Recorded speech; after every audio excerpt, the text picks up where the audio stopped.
Hello, and welcome to Speak Honest. I am your host and certified relationship coach, Jennifer Noble. It has been my passion for over a decade to help women like you heal what's been holding you back from having the relationships you deserve. Are you struggling with a relationship where you can't seem to voice your emotions, needs, and boundaries without having it blow up in your face? Then you have found the right podcast, my friend. Get ready for practical tips, empowering truths, and honest conversations. Now, let's dive in. Hello, and welcome back to another episode of Speak Honest. I'm Jen Noble, your go-to relationship coach. And on today's episode, we are going to be talking about holiday regulation and communication, because holidays are right around the corner. And so I thought, let's kick off a two-part series on how we can actually stay regulated in those tough conversations. So before we get started, I just want to remind all of you that my brand new best-selling book, Dance of Attachment, is currently out on Amazon and Barnes & Noble. You can pretty much get it wherever you can get books. And I am so excited about this book. In fact, what we're going to talk about today, which is my RAISE method to help you regulate your body, is actually in that book. So go ahead and go check it out. You can go to danceofattachment.com, or you can just click on the link in the show notes to grab it. So now, as we are getting on with the episode, I want you to be thinking about this.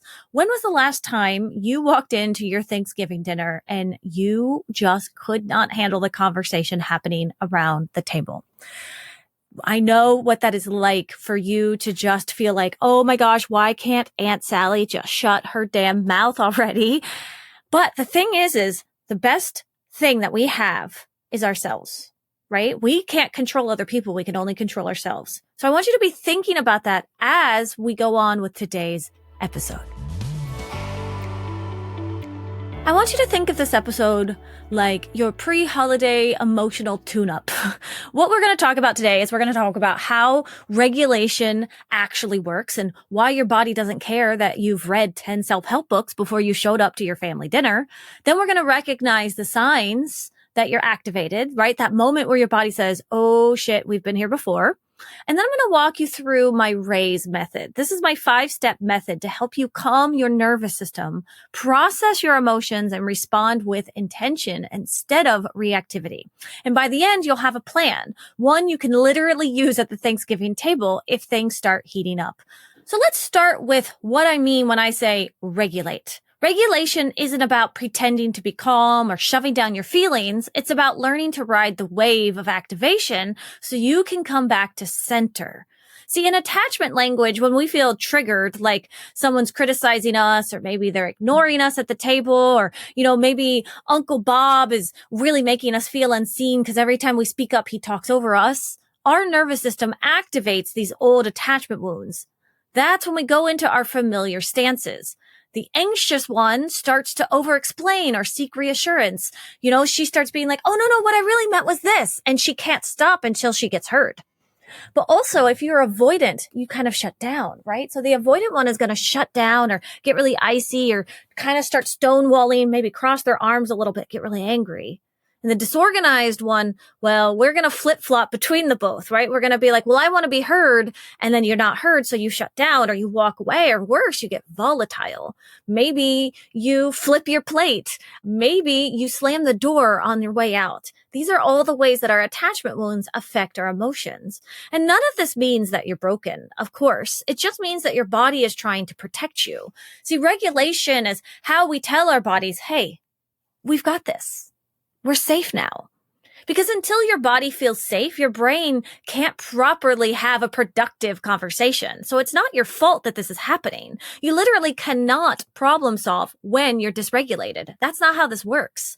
See, your prefrontal cortex, which is that part of your brain that is all about reason and empathizing and making plans, it just completely goes offline. And there's nothing you can do about this. This is just biology. So the work isn't to be perfect. It's just to get online faster. And how do we get online? Well, here's what I want you to start paying attention to. Your tells, your patterns. We all have them. Maybe for you, your stomach tightens. Aunt Sally starts to say something and you already feel your stomach tightening and you're like, oh, here we go again. Here she's going to start up again. Maybe your jaw is clenching. Maybe your heart rate spikes. Maybe your voice gets louder. Sometimes mine gets squeakier. That's my tell. You can tell when I'm starting to get a little bit anxious. It starts going like this. Maybe you shut down. Maybe you dissociate. Maybe things start to go blurry around you. Maybe your hands start to shake. Maybe you feel yourself smiling, but inside you're thinking, I'm gonna fucking lose it. See, these are your nervous system's early warning signs. And if you can catch them early, you actually have a chance to pause before you spiral. So think of it like catching a pot before it boils over. The earlier you notice the steam, the easier it is to turn down the heat. Now that we've talked through what regulation actually is and how to notice if you're getting dysregulated, how to notice when you're activated, let's walk through what to do when you are dysregulated. Let's walk through my 5-step RAISE method. Now, RAISE stands for R-A-I-S-E. It's simple, it's body-based, and it's something you can do anywhere, even at a noisy family gathering. So let's start with R. We want to remove ourselves from the situation because we cannot regulate if we are still dysregulated, right? Remember we talked about this. Our prefrontal cortex shut down. Our amygdala takes over. That's the part of our lizard brain that says, I'm going to take care of all of this and there's nothing you can do about it. So we have to remove ourselves. And removing ourselves just looks like going to the bathroom. It's one of my favorite ways to remove myself in any situation. I just say, oh, I gotta pee real quick. And so then you go to the bathroom and you can do the rest of these methods. Sometimes, let's say you're stuck in a car.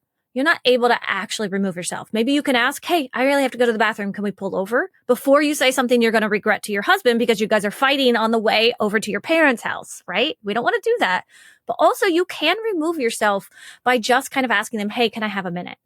If you feel safe in your relationship to do this, this is a beautiful way to get yourself heard where you can just say, hey, I'm feeling myself overwhelmed. I just need to take a moment from this conversation and then I'll have it. That's another way to remove yourself. So any of these, maybe you could just go outside for a walk. Maybe you're like, you know what? Oh no, we forgot the corn. I got to go run to the store. You going to the store is not avoiding the situation. You're not being avoidant in that moment. You are simply removing yourself from the trigger.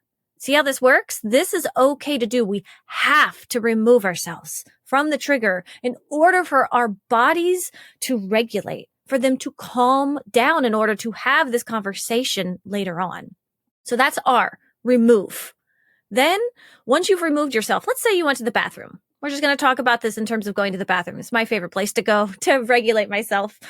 A, anchor. We're going to anchor into your body. But once you've stepped away, you want to anchor yourself back into your body. So what does this look like? Well, when we're triggered, we tend to live in our heads. We start spinning stories. We're predicting outcomes. We're analyzing tones. We are hypervigilant to everything going on around us. We are remembering every past hurt and we're future fantasizing about every future hurt they're going to do to us. But anchoring brings us back to the present moment. So I want you to try this. When you go to the bathroom, you can literally kick off your shoes, put your feet on the tile. That coldness is an anchor point. It helps so much. Anchoring is just another word for grounding. So if you have your own personal grounding techniques, beautiful. If you don't, reach out to me and we can work on this together. But some beautiful anchoring techniques are breathing.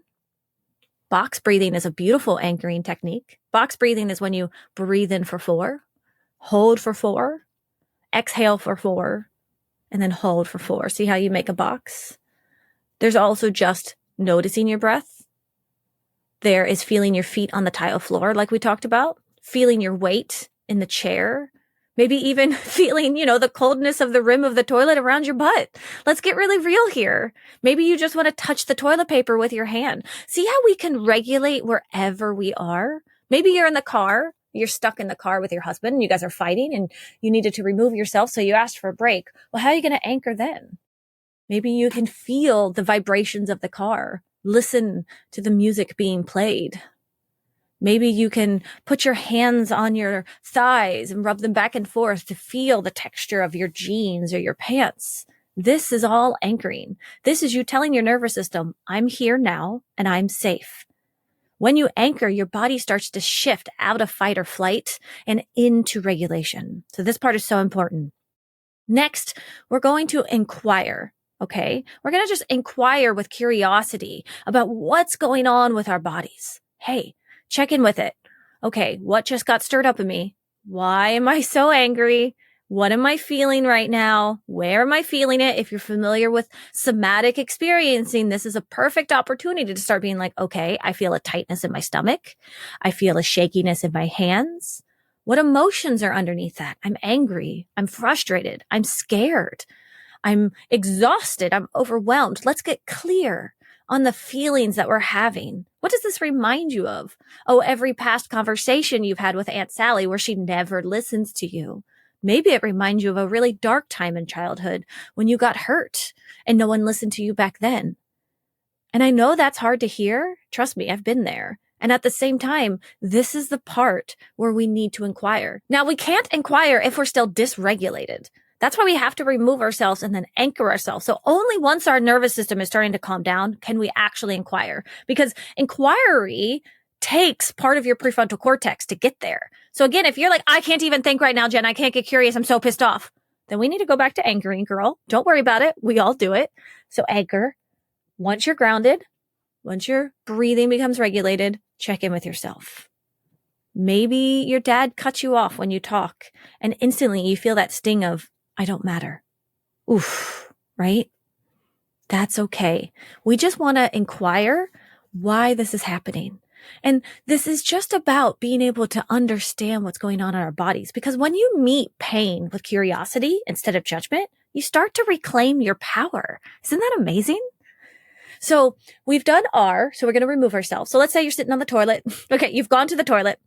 Now you're anchoring yourself. You feel your cold feet on the ground and you're like, okay, what's going on here? And you're like, okay, well, my dad interrupted me again. And this reminds me of all the times in childhood when I tried to get him to hear me and he wouldn't. And as a result, I got hurt. Beautiful. See where this is all coming from now? This isn't just about the turkey dinner on the table today in the year of 2025. This is all the decades of hurt. But now that we understand that, we're going to check in with our stories. That's the S. So R-A-I-S, stories. And stories are separate from fact, right? Stories are the things that our minds tell us over and over again, our little spirals that happen. Like, oh, I don't mean anything to anyone. I don't matter. I'm alone. I am unloved. I'm unlovable. I am unworthy. I am a burden. I am a problem. I am annoying. Whew. Do you hear those stories? You hear how they trigger us? Because when we're triggered, our minds fill in the blanks, and it's not usually in our favor, unfortunately. We assume someone's tone means they don't respect us. We assume silence means rejection. We assume a look means judgment. But again, stories are not facts. They're just our perceptions. So I always like to try to get us to ask the question, is this fact or a story? Is it fact that my mom doesn't love me? Is it a fact that my dad doesn't care for me? No. If those are true, then honestly, we should not be in that house right now because this is an unsafe environment. But it's just what we feel in our bodies and our brains because these are the stories that we have collected over the years. So the fact might be, hey, okay, mom asked me if I'm seeing someone, and I hate it when she does that, but I get it. And your body gets all tense and you're getting dysregulated. But the story inside of there is, she thinks I'm a failure because I'm a single woman. Oof. You see the story? Yeah, sure. Your mom asked you, hey, when are we getting grandbabies? Right? But the story you're telling yourself is, I'm a bad daughter. She won't love me without grandbabies. I am a burden to this family. I am an outcast. I am excluded. See this difference? I just want us to get really clear on what this feels like. So once you separate them, your body starts to settle because you're no longer reacting to fiction. You're responding to reality. So once you've gotten yourself in this place, so again, you've removed yourself, you're in the bathroom, you've kicked off your shoes, your feet are on the floor, you're grounding yourself, you've inquired about all the feelings and the somatic sensations going on in your body, and you've checked in with the stories that are ruminating in your head. Next, we're going to equilibrate those stories. So if in the past, right, you think, okay, my mom thinks I'm a failure. Now, I want you to equilibrate that story with the truth or part of the truth. Because if we can jump into she thinks I'm a failure, well, we can also jump into she thinks I'm amazing. And listen, she's your mother. She probably does think you're amazing. That's what mothers think, even if they don't show it all the time. So we have to think, where are there times when my mom has seen my success? Where are the times when she's been proud of me? And I want you to think of those moments. And we're going to start equilibrating, because this equilibration, which just basically means balancing, is a way that we bring our nervous system back to balance. This is where we integrate everything. You've removed yourself, you've anchored yourself, you've inquired, you've sorted your stories. And now you give your body what it needs to return to calm. So that way you can get back out there and do the rest of this process, which is validating them and collaborating them, which we'll talk about next week. Equilibrium just means you're no longer spinning in this activation. You've landed back in yourself. And we do that by showing ourselves how loved we are, how valued we are. These are these I am statements that I love doing with my clients in our Speak Honest membership, where we do a process called somatic affirmations. And that's all this is where we say, I am. I am loved. I am enough. I am important. I am a success. I am a badass. I am divine. When we can start not only saying those I am statements, but finding the evidence behind them, and we do that by equilibrating our stories, everything starts to change. So here's your challenge this week. Before you walk into any social situation for the holidays, maybe it's a family dinner or a work gathering or even a tough conversation with your husband or your boyfriend or your partner, I want you to set the intention to raise instead of react. You can even write the acronym down on a sticky note or put it as the wallpaper on your phone. RAISE. Remove, anchor, inquire, stories, equilibrate. Try it once this week when you feel your body getting activated. In fact, the more that you practice this, the better. Try practicing it when you're not even that triggered, because you're going to be able to do this better. Just try it right now. Get off of this podcast when we're done here and just try it. Remove yourself, anchor yourself, inquire, check your stories, and then equilibrate them. Even if you only remember one step, that's a win. Because regulation is never about perfection. It's just about awareness. All right, ladies, that's part 1 of our holiday series. So next week, we are going to dive into the next step of our 3-part communication process, which is regulation, validation, collaboration. Today was all about regulation. Next week, we are going to talk about validation and collaboration, how to communicate through conflict without losing connection. And if you love this episode, I would love for you to share it with a friend who's already dreading that family conversation. And if you want to practice raise with real support and coaching, come join us inside of the Speak Honest membership. It's a small, close-knit group of women learning how to regulate, set boundaries, and speak honestly together. So I want to remind you again, take a breath. You've got this. And remember, raise before you react. I'll speak with you all next week. Take care. As we wrap up today's conversation, always remember that healing is a journey, not a destination. And it is an honor to be a part of your healing journey. If you want to dig deeper into the topics we covered today, be sure to head over to our show notes, where you can find all of the valuable information mentioned in today's episode right there. And please remember to rate, review, and subscribe if you enjoyed today's podcast. Your feedback means the world to us and helps others discover our podcast. Until next time, remember to speak up and speak honest.